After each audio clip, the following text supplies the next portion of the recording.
क्योंकि आप लोगों ने यार एक चीज़ देखी होगी कि किसी के परिवार में 3-3 4-4 लोग होते हैं सरकारी नौकरी में, और किसी के परिवार में खाने तक को नहीं होता है। मजदूरी करके उन लोग को अपना पेट भरना पड़ता है ताकि उनका जीवन यापन सही से हो सके। जय हिंद साथियों, स्वागत है आप सभी का एक और नई इंपॉर्टेंट वीडियो में। तो आज की इस इंपॉर्टेंट वीडियो में हम आप लोग को बताने वाले हैं भारत सरकार के द्वारा शुरू की जाने वाली एक और नई योजना के बारे में। जी हाँ दोस्तों, इस योजना का नाम है एक परिवार एक नौकरी योजना। आप लोग को शायद याद हो कि लोकसभा चुनाव से पहले भारत सरकार के द्वारा ये भाजपा सरकार जो थी, उन्होंने ये वादा किया था आप सभी लोगों से, हम सभी देशवासियों से, कि हर एक परिवार से एक को नौकरी दी जाएगी, चाहे वो गरीब हो चाहे वह अमीर हो। क्योंकि आप लोगों ने यार एक चीज़ देखी होगी कि किसी के परिवार में 3-3 4-4 लोग होते हैं सरकारी नौकरी में, और किसी के परिवार में खाने तक को नहीं होता है। मजदूरी करके उन लोग को अपना पेट भरना पड़ता है ताकि उनका जीवन यापन सही से हो सके। वहीं दूसरी तरफ अगर हम लोग देखें तो किसी के घर में अगर 8 लोग हैं तो 8 में से कम 6 लोग सरकारी नौकरी में हैं। बट दूसरी तरफ अगर 8 लोग हैं तो 8 में से बेचारे 8 के 8 बेरोजगार हैं। ये चीज़ होती है ना।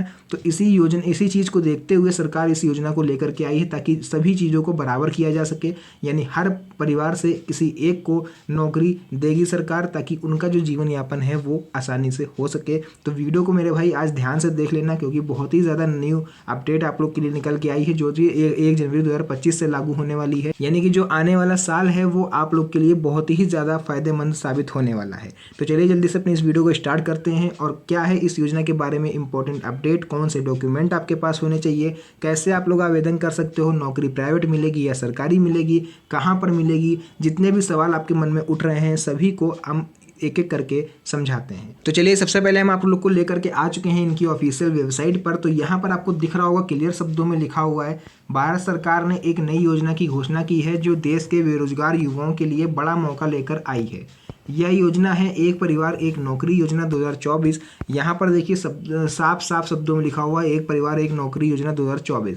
अब ये 2024 क्यों लिखा हुआ है? क्योंकि भाई जो वादा किया गया था भाजपा सरकार की तरफ से भारत सरकार के द्वारा कि एक परिवार एक नौकरी योजना लोकसभा चुनाव से पहले, तो भाई 2024 में ही तो इस योजना की घोषणा करी गई थी, इसलिए इस योजना का नाम 2024 पड़ा है। जैसे प्रधानमंत्री आवास योजना का 2016 है, तो 2016 में उसकी शुरुआत करी गई थी, तो उसको आज भी हम लोग प्रधानमंत्री आवास योजना 2016 ही मानते हैं, है ना। तो इसीलिए इसका नाम 2024 है। बट ये जो स्टार्टिंग है इसकी वो 2025 से होने वाली है। इस योजना का मुख्य उद्देश्य है देश के हर परिवार में कम से कम एक व्यक्ति को सरकारी नौकरी देना। जी हाँ दोस्तों, बिल्कुल सही सुन रहे हो आप लोग। यहाँ पर क्लियर लिखा हुआ है कि एक व्यक्ति को सरकारी नौकरी देगी गवर्नमेंट सरकार। यह पहल जो है वो बेरोजगारी की समस्या को कम करने और गरीब परिवारों की आर्थिक स्थिति को सुधार करने की कोशिश जो करी गई है गवर्नमेंट सरकार की तरफ से। भारत सरकार है जो आपकी, कि भाई जितने भी गरीब परिवार हैं उनकी भी आर्थिक स्थिति में सुधार लाया जाए। इस योजना के तहत सरकार का लक्ष्य ऐसे गरीब परिवारों को जिनमें कोई भी सदस्य सरकारी नौकरी नहीं कर रहा है, उनमें एक सदस्य को रोजगार का अवसर जो है वो प्रदान किया जाए। यानी कि उनके घर में भी कोई ऐसा हो जो अपने पूरे घर का खर्चा चलाने में समर्थ हो।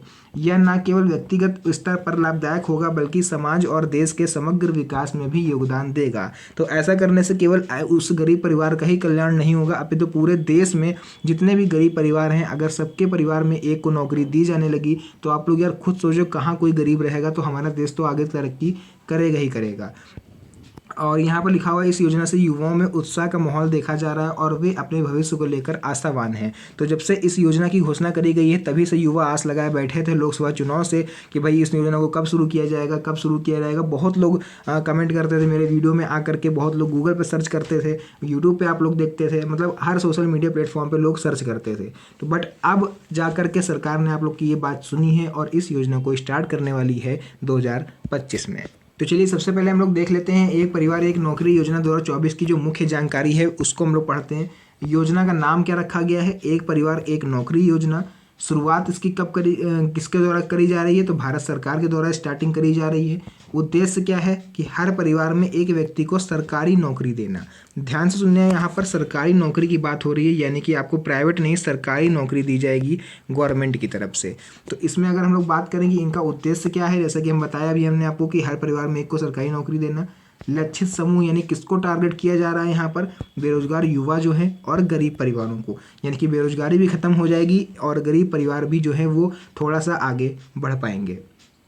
आयु सीमा क्या है? यानी 18 से 55 वर्ष के लोगों को ही इस योजना का लाभ मिलेगा।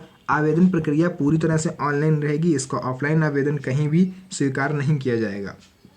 योजना की अवधि जो है वो 5 वर्ष रहने वाली है, यानी कि जैसे कि अभी आपको पता होगा कि मोदी सरकार बनी है, तो जब तक ये रहेंगे तब तक आपको इस योजना का लाभ मिलता रहेगा। कार्यान्वयन विभाग कौन सा, यानी किसके द्वारा जारी किया जाएगा, तो ये श्रम विभाग के द्वारा भैया आप लोग को नौकरी दी जाएगी। अब बहुत से लोग श्रम विभाग के नाम से उनके सोच रहे होंगे कि हमसे लेबरी करवाई जाएगी, हमें श्रमिक बनाया जाएगा। तो भैया श्रम विभाग में भी ऐसे पद होते हैं, बहुत सी पोस्ट खाली होती हैं जो गवर्नमेंट की श्रेणी में आती हैं। जैसे कि मनरेगा आप लोगों ने देखा होगा जो गाँव में होती है, तो वहाँ पर भी अधिकारी होते हैं, कुछ वर्कर्स होते हैं जो पैसे बांटते हैं केवल मजदूरों को, तो वो उनकी नौकरी भी सरकारी होती है। तो इसी तरह से आप लोग को पूरे देश में कहीं ना कहीं आपको नौकरी दी जाएगी। तो बात करें अगर हम लोग की योजना के लिए पात्रता मापदंड क्या रखे गए हैं, यानी कि पात्रता क्या रखी गई है इस योजना के लिए, तो आवेदक की आयु जो है वो 18 से 55 वर्ष के बीच में होनी चाहिए। ध्यान से देखिएगा, यहाँ पर 18 से 55 वर्ष के बीच के ही लोग आवेदन करिएगा। आवेदक भारत का नागरिक होना चाहिए। आवेदक के परिवार में कोई भी सदस्य सरकारी नौकरी में नहीं होना चाहिए, यानी कि ऐसा नहीं है कि आपके घर में 1 या 2 लोग पहले से सरकारी नौकरी में हैं और आप लोग सोचो कि यार लो हम भी भर दें, मेरा भी गवर्नमेंट हो जाएगा। तो भैया ये मत करना, वरना आपका फॉर्म रिजेक्ट कर दिया जाएगा। नेक्स्ट है, आवेदक का परिवार गरीबी रेखा से नीचे या आर्थिक रूप से कमजोर श्रेणी में होना चाहिए, यानी कि आपके पास राशन कार्ड बना होना चाहिए और आप गरीबी रेखा से नीचे जीवन यापन कर रहे हो, क्योंकि सर्वे में जो भी अधिकारी देखने आएंगे वो आपके घर की स्थिति भी देखेंगे आकर के। आवेदक के पास आधार कार्ड होना अनिवार्य है, जो कि सभी के पास होता है। आवेदक अपने राज्य का स्थायी निवासी होना चाहिए, यानी कि आप स्थायी निवासी होने चाहिए। फॉर एग्जांपल अगर आप यूपी में रह रहे हो तो आप यूपी के स्थायी निवासी होने चाहिए। स्थायी निवासी मीन्स होता है कि ये नहीं कि आज आप यूपी में हो, कल आप बिहार निकल गए, बिहार के बाद आप एमपी निकल गए, एमपी के बाद राजस्थान निकल गए, मतलब पूरे देश में आप टहल रहे हो। जी नहीं, ऐसा नहीं होना चाहिए। आप एक जगह स्थायी निवासी होने चाहिए। 10 से 15 साल आप लोग एक ही जगह पर रह रहे हो परमानेंट। उसके बाद देखिए यहाँ पर बात करें हम लोग आवश्यक दस्तावेजों की, तो यानी कि आपके पास इंपॉर्टेंट दस्तावेज कौन से होने चाहिए जिससे आप आवेदन कर पाओ।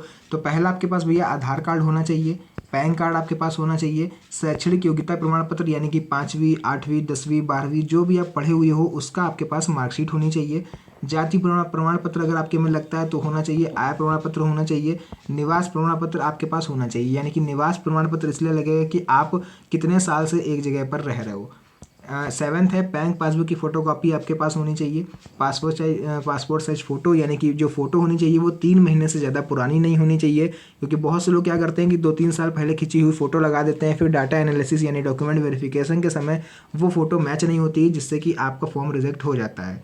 तो पासपोर्ट साइज फ़ोटो जो है 3 महीने से ज़्यादा पुरानी नहीं होनी चाहिए।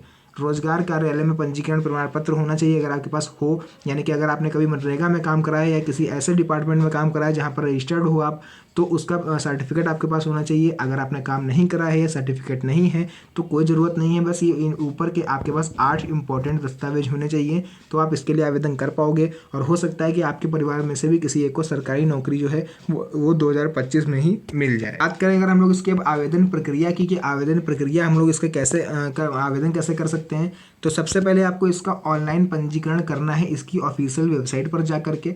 उसके बाद वहाँ पर आप पहुँचोगे तो आपको फॉर्म भरना पड़ेगा सबसे पहले, और उसके बाद जितने भी डॉक्यूमेंट हैं उसको अपलोड कर दीजिएगा। आवेदन शुल्क अगर लगेगा तो आपको दीजिएगा, वरना मत दीजिएगा, क्योंकि अभी इसकी देखो पूरी पुष्टि नहीं हो पाई है कि इस योजना की, क्योंकि अभी केवल नोटिफिकेशन आया है कि 2025 में स्टार्ट हो सकती है। जैसे ही इसका पूर्ण रूप से ऑफिशियल नोटिफिकेशन आ जाएगा मैं आप लोग को अपने चैनल के माध्यम से बता दूंगा। तो अगर अभी तक आप लोगों ने सब्सक्राइब नहीं करा यार तो सब्सक्राइब कर लेना, क्योंकि आप लोग सब्सक्राइब नहीं करोगे तो आपके पास नोटिफिकेशन नहीं आएगा इस वीडियो का, ताकि आप लोग उसको फिर देख नहीं पाओगे।